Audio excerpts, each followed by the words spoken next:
We are picking up. We had just started the Mishnah on Yom Aleph. So basically, tonight's year, the best way to understand tonight's year is that we're trying. Basically, the concept of trying to come up to it is Kedushas Rishona, Kedusha L'Shaita, V'lo Kitchel Asad Lavo. That when Yerushalayim was sanctified, when it got its initial kedusha, until it was destroyed. So the rest of this Amud is basically going to be trying to figure out: do you say that when the Beis Hamikdash was destroyed, that kedusha then went away? That the holiness that was in Yerushalayim, in the Beis Hamikdash, it went away, and therefore you could do a bama, which was like a private mizbeach that you could do, or do you say that when they initially consecrated? Yeah, I think that's the word. When they initially made the Beis Hamikdash and it had its kedusha, do you say that even after the Beis Hamikdash was destroyed, that holiness still stays and you cannot do a bama? That's what the rest of the Amud is going to be doing right now. So we get to the Gemara says Amar Rabbi Yitzchak, and we're starting the second line on Yom Aleph. The Gemara says, Amar Rabbi Yitzchak, Shamati Shemakrim Beis Chonyo Bazman Hazeh. I heard that you were able to bring you're able to bring karbanos and Beis Chonyo. So who was Chonyo? So we started saying last night, Shimon HaTzadik had two sons. He had Chonyo and he had Shimi. Shimi was the older son. Chonyo was the second son. And Shimon HaTzadik, who was the Kohen Gadol, had said that even though Chonyo is the second son, but I want him to be the Kohen Gadol. And Chonyo, when he heard this, so there's two versions in the Gemara in Menachos that describe what happened then. One for the good and one for the bad. One says that Chonyo that Chonyo didn't want it, and he says, no, my brother Shimi should have it, and therefore, and he gave it to him to be the Kohen Gadol. But then he started kind of bad-mouthing his brother because he saw all the honor that he was getting, and he felt bad that he didn't take it. So therefore, he then he ran away to Mitzrayim. The other version is that he didn't want it, and in order not to take it, he ran away so that his brother could have it. He ran away to Mitzrayim. So what's the difference? Because according to the version that he did something good, so it means that he went down there and he would bring karbanos la Hashem.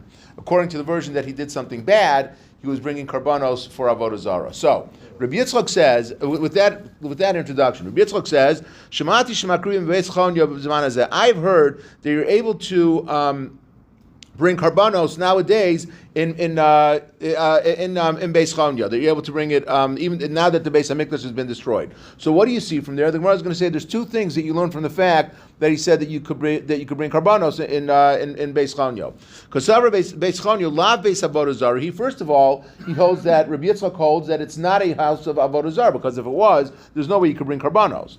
And secondly, because Savra Kedusha Rishona Kitchel L'Shaita V'lo Kitchel Asad Lavo. And the second thing that he holds is that the initial kedusha that the Beis Hamikdash had, once it was destroyed, it did not last forever. Why? Because we said in the Mishnah that the only time you could do a bama was when the Mishkan was not in Shiloh, and when the Beis Hamikdash was not around. Then you were able to have it. But if you hold that the holiness of that was in the Beis Hamikdash stays forever, then you would never be able to do a bama again, because the Beis Hamikdash is still there. You're still able to bring karbanos at that spot. So it must be that he holds those two things. And how does he learn that? Because it says in the pasuk, they haven't come yet to the menucha, which is where they rested, and the nachal, which is the Yerusha, the inheritance that they got. So menucha zu Shiloh, the resting place is Shiloh, again, because when they got to Shiloh, the Mishkan rested there for 369 years, so that was considered to be a resting place. And nachal is Yerushalayim, and the inheritance is Yerushalayim, because that's what we're striving for. That we want to be in Yerushalayim. And makish nachal menucha, and we compare the inheritance to the resting place. That ma menucha yesh achareha hater. That just like in the case of the menucha, the resting place, which was Shiloh, after the Aron moved from Shiloh, you were able to then do bamos again. So just like you were able to do bamos after that, so too. That so too in the case of the inheritance that we got in Yerushalayim, the Beis Hamikdash. Once the Beis Hamikdash was destroyed, once again there was a heter. You were allowed to do bamos again.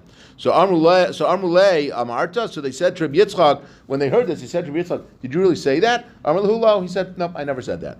So Amar Rava. So Rava said, "Hello Kim Amra Ugamrina Laminei." Not only did he say it, I was there when he said it, and I learned it from him. So yeah, he definitely did say it. So my time of Kahadar. So why is the reason that Rabbi Yitzchak said that I didn't say it? Like, what was the reason that he regretted saying that?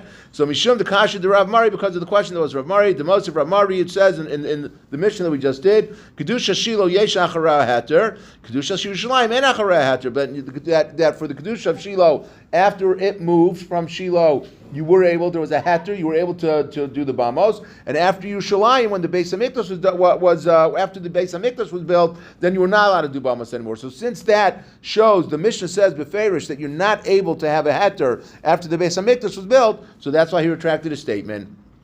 Another reason why he did it, Mishabel Yerushalayim Nesru Habamos Lo Helam Od Hatter, because it says that once they came to Yerushalayim, the bamos became forbidden, and you were not able to do bamos anymore. And that was the nachal that was referred to in the Torah. So therefore, that's what Rabbi Yitzchak said. I didn't say it because even though initially he did say that you could bring these karbanos in Beis Chanyo, but he ended up regretting it because of what the Mishnah says. So the Gemara says. Tanai. So really, it's a machlokas Tanai whether or not you say that the kedusha stopped once the Beis Hamikdash was destroyed. The Tanah that we learned, Amar Rabbi Eliezer, Shemati kishahayu bonin behechal osin klaim lahechal klaim leazara. I heard that when they were building, what this is talking about when they came to the second Beis Hamikdash, when Ezra came down and they were rebuilding, they were rededicating, refurbishing the Beis Hamikdash. So when Ezra came down, so I heard that they had curtains that they would put around the Azara and curtains that they would put around the Heichal. And one of them they would put on the outside and one of them they would put on the inside. So why would they do that?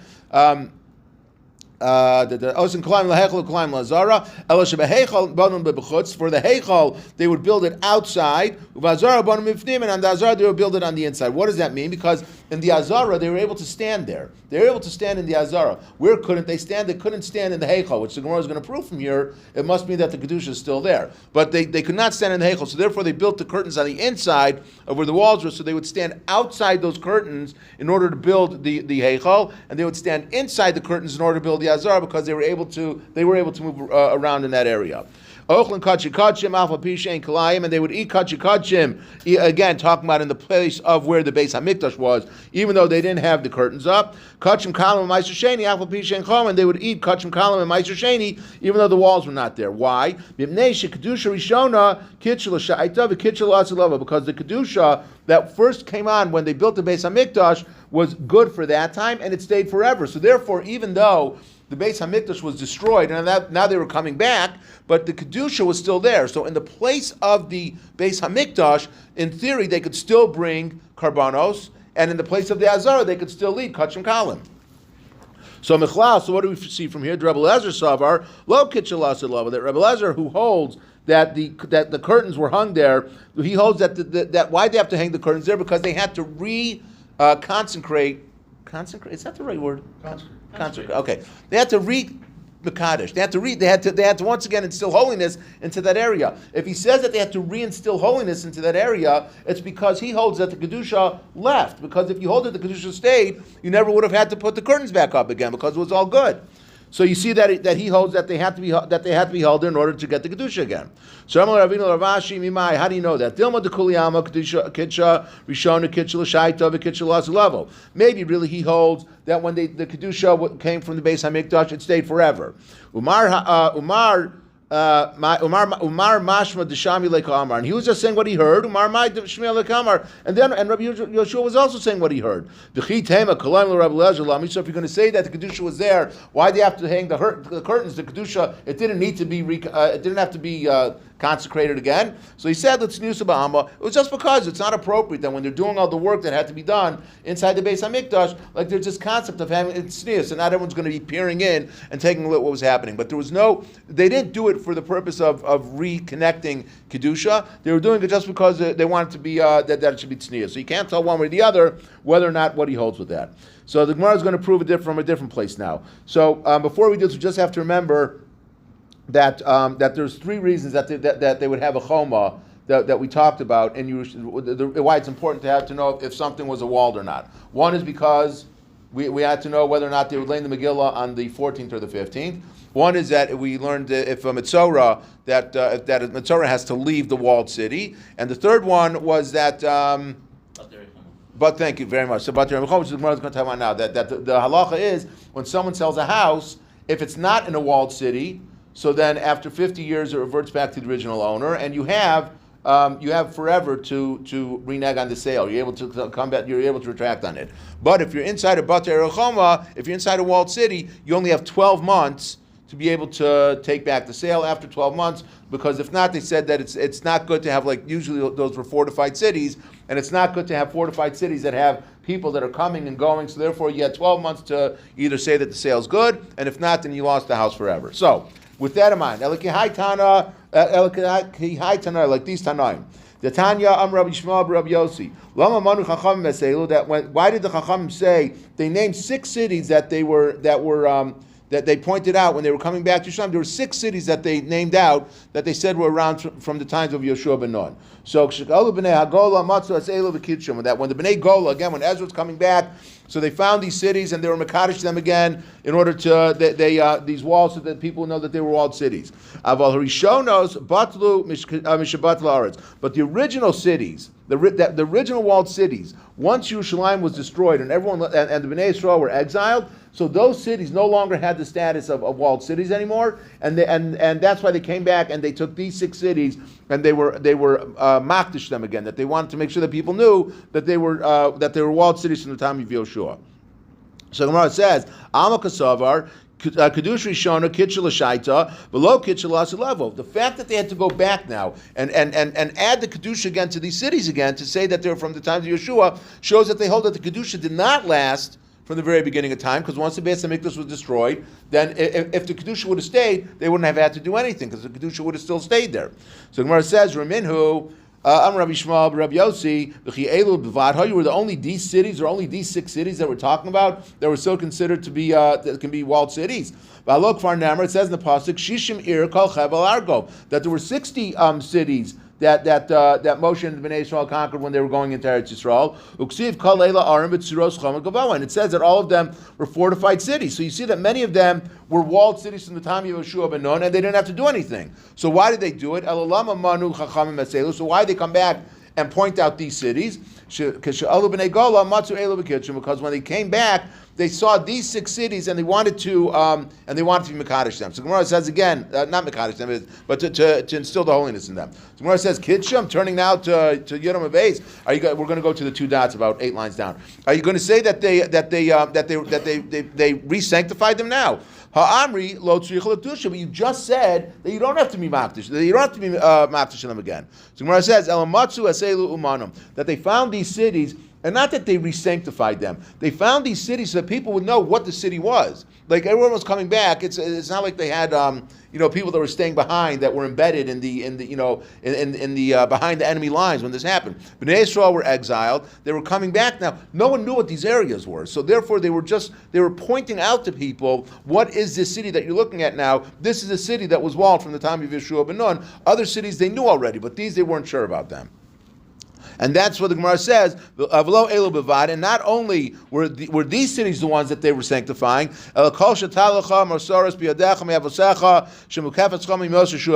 you have a tradition, if you have a Masorah that was passed down from father to son, saying that I know that this city was a walled city from the time of Yeshua ben Nun.